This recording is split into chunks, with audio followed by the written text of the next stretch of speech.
Hello and welcome back to another blog. এই ব্লগটা ছিল 17 সেপ্টেম্বরের। এখন হচ্ছি আমি রেডি, কারণ বেরাবো একটু ডিনার ডেটে। ডেট ঠিক না, ওই আর কি অনেক কষ্টে মানিয়ে গুছিয়ে ওনাকে নিয়ে একটু বেরানোর ইচ্ছা।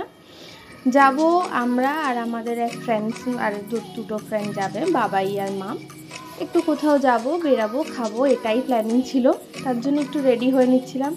আর যেরকম তোমরা মোটামুটি সবাই জানো, এখন আমার বেরানো বা কোথাও যাওয়া মানেই শাড়ি। তো একটা নতুন শাড়ি পরে নিয়েছিলাম, বার্থডে বলে কথা, নতুন তো করতেই হবে।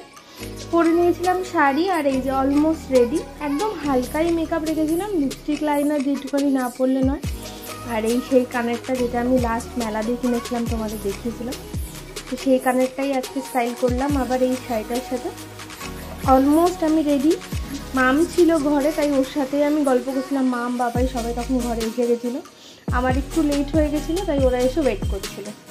এই যে আমি অলমোস্ট প্রপার রেডি, তোমাদেরকে আমার লুকটা দেখাচ্ছিলাম। বেরিয়েছি। এখন আগে যাব মায়ের বাড়ি, কারণ দিদি এনেছে কেক, তো সেটা আগে কাটতে। এই যে দিদি, লালুদা, বাবা মা সবাই, আর এই যে কেক কাটিং করে ওখান থেকে তারপর বেরাবো। এটা আমার বাপের বাড়ির, কালকে রাতে কেটেছি শ্বশুর বাড়িতেই, যেটা আমার ননদরা এনেছিল। কেক কাটিং হয়ে গেছে, এবার উনি গাড়ি নিয়ে চলে এসছে। এই যে আমরা উঠে পড়েছি গাড়িতে। এখানে আমি উঠেছি, আর মামরা আরেকটু পরে উঠবে। এই যে এতক্ষণে উঠেও গেছে। আমাদের নিজেদের দর্শন একটু করিয়ে দিলাম। অলমোস্ট বেরিয়েছি রাস্তায়। কোথায় যাব ভাবতে ভাবতে মনে পড়লো লাস্ট ইয়ার দুর্গাপুজোর অষ্টমীতে আমরা গেছিলাম একটা রেস্টুরেন্টে। সেই অ্যাম্বিয়েন্সটা খুব ভালো লেগেছিলো, সেটা হচ্ছে অ্যাক্রস দ্য স্ট্রিট বলে। তো সেটাতেই আবার চলে গেছিলাম।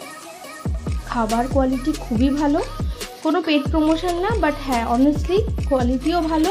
অ্যাম্বিয়েন্সটা আজকে একটু কম লেগেছে আমার, এর থেকে আগের বার পুজো ছিল বলে তখন বেশি সুন্দর গোছানো ছিল।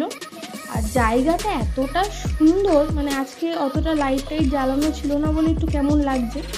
আর এই যে এখানে ফটোশ্যুট চলছে মা আমার বাবারে। আমি গেছি বসে খেতে। খাওয়া দাওয়া যখন হয়ে গেছে, ফেরার পথে রাস্তার এই দৃশ্যটা তোমাদের দেখালাম। জানিও কেমন লাগলো। আজকের মতন এখানেই, বাই।